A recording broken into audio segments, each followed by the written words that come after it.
কাকা পলিথিনটা ছিড়বে না তো? স্যার ভয়ের কিছু নাই, ডাবল পলিথিন দিয়ে দিছি, ছিড়ব না।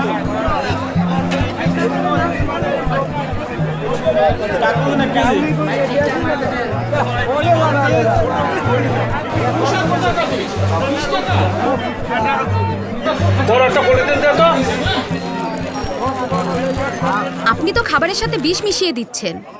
পলিথিন পরিবেশ, মানুষ ও সকল প্রাণীর জন্য ক্ষতিকারক। এটা স্বাস্থ্যসম্মত নয়। এই নিন, আমার কাছে পাটের ব্যাগ আছে, এটা স্বাস্থ্যসম্মত। বাংলার কৃষকের পরম মমতার ফসল সোনালী আঁশ পাট। কতিপয় পণ্যে পাটের মোড়ক ব্যবহার বাধ্যতামূলক করা হয়েছে। আসুন আমরা পরিবেশ বান্ধব পাটের পণ্য ব্যবহার করি, সুস্থ সুন্দর জীবন গড়ি। সোনালী আঁশের সোনার দেশ, পাট পণ্যের বাংলাদেশ।